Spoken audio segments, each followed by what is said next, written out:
ஜீவனின் ஊற்றாமே சுப்பரன் தீர்த்திடுவாருந்தன்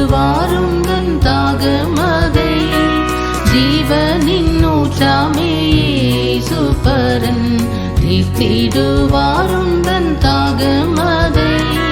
பாவங்கள் ரோகங்கள் சாபங்கள் போக்கிட பரிவாய் அழைக்கிறார் பாவங்கள் ரோகங்கள் சாபங்கள் போக்கிட பரிவாய் அழைக்கிறார் வல்லவரே இயேசு நல்லவரே மிக அன்பு மிகுந்தவரே இயேசு